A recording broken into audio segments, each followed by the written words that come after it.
बहुत से ऐसे लोग हैं जिन्हें रात्रि में डर लगता है।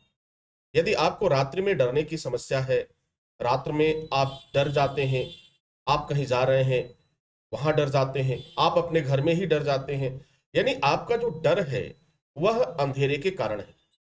अंधेरे में बहुत सी चीजें उपस्थित होती हैं और कहीं ना कहीं उनसे स्पर्श आपका हो जाना वह डर का कारण बन जाता है। आज मैं आपको एक ऐसा सरल उपाय बता रहा हूं।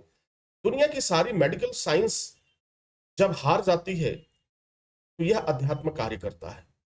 अध्यात्म का तो जहां विज्ञान ज्ञान और विज्ञान आपका बंद हो जाता है, आपकी मन मस्तिष्क कार्य करना बंद कर देते हैं, वहां से यह अध्यात्म शुरू होता है। हमारे तंत्र विद्याएं शुरू होती हैं, हमारे मंत्र प्रभाव दिखाते हैं। तो परमपिता परमेश्वर ने शिव तंत्र के रूप में एक ऐसा शिव तंत्र दिया जो हर एक समस्या का समाधान कर सकता है। यदि आपको रात्रि में डर लगता है तो रात्रि में डर लगने के लिए आप सिर्फ एक काम करें। आपको कुछ बहुत ज्यादा परेशान होने की जरूरत नहीं है। हर जगह से थक गए, हर जगह से हार गए, फिर भी इस पर नियंत्रण नहीं हो रहा है, तो सिर्फ दो अक्षर का एक मंत्र है, सिद्ध मंत्र है, जिससे दुनिया ने अपने आप को सिद्ध किया और दुनिया इससे लाभान्वित होती रहती है। वह शब्द है राम। जैसे ही आपको डर का एहसास हो, आप सो रहे हो, आपको डर का एहसास हो रहा है, आप बैठ के खा रहे हो, आपको डर का एहसास हो रहा है, आप कहीं जा रहे हो, आपको डर का एहसास हो रहा है, तो इस डर को भगाने के लिए आप जो है राम राम शब्द का प्रयोग करना शुरू कर दीजिए, जप करना शुरू कर। जैसे जैसे आप राम राम शब्द कहेंगे तो आप उसी क्षण आप यह महसूस करेंगे कि शिव तंत्र ने आपको एक चारों तरफ से कवच दे दिया। ये सिर्फ शिव तंत्र भगवान शिव ने माता पार्वती से बताया कि यदि कोई व्यक्ति रात्रि के समय डरता हो, अंधेरे से उसे डर लगता है, तो उसे राम का कवच धारण करना चाहिए।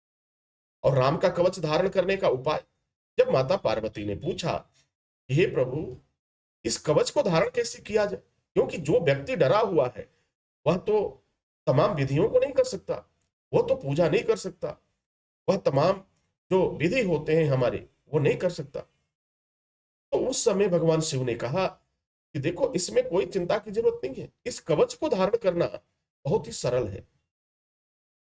और यह कवच इतना कार्य करता है कि जिसने भी इसे धारण कर लिया, जिसने भी इसे स्वीकार किया, उसके जीवन में डर नाम की चीज नहीं रहेगी। वह कभी नहीं डरेगा। और तो और, अगर उसके जीवन में बुरी परिस्थितियां हैं, वो भी समाप्त हो जाएंगे। तब भगवान शिव कहते हैं कि सुनो, इसके धारण करने का जैसे ही आप 7 बार, जीवन में 7 दिन होते हैं, सप्ताह के 7 दिन होते हैं, और जब कोई व्यक्ति राम राम राम राम करता है, 7 बार से अधिक होता है, तो कवच स्वतः ही उस स्थान पे लग जाता है, वह व्यक्ति पूरी तरह से गिर जाता है और फिर डर हमेशा के लिए आपसे दूर हो जाता है। तो राम शब्द का कवच लगाना बहुत ही आसान है। आप जिस भी अवस्था में हो, जिस भी अवस्था में हो, आपको डर लग रहा है, आप राम शब्द का कवच जरूर लगाइए। और जैसे लगाने का तरीका, 7 बार, जैसे 7 बार लगते ही कवच लग जाता है, और इसे अगर लंबे समय तक आप करते हैं तो आप देखेंगे कि आपका डर हमेशा के लिए समाप्त हो गया और बड़ी आनंद की अनुभूति हो। एक व्यक्ति ने इसे नहीं, आज लाखों करोड़ों व्यक्ति इस मंत्र से अपने आप को सुरक्षित करते हैं। कहीं भी किसी भी तरह की परेशानी हो, राम शब्द का कवच लगा लो और फिर जीवन में कोई परेशानी नहीं होगी, डर हमेशा के लिए समाप्त हो जाएगा। करके देखो। ना तो पैसे लगने हैं और ना तो बहुत ज्यादा मेहनत करना है, सिर्फ बोलना है, मानसिक बोलना है, राम राम खुल के बोल सकते हो और अच्छी बात है। परंतु कई जगह ऐसे होते हैं जहां आप खुल के नहीं बोल सकते, मानसिक तो बोल ही सकते हो। अंदर राम राम शब्द का जप करना शुरू करो, और राम शब्द जैसे करोगे, शिव तंत्र का कवच लगेगा, राम कवच लगेगा, और फिर हर बाधा दूर हो जाएगी।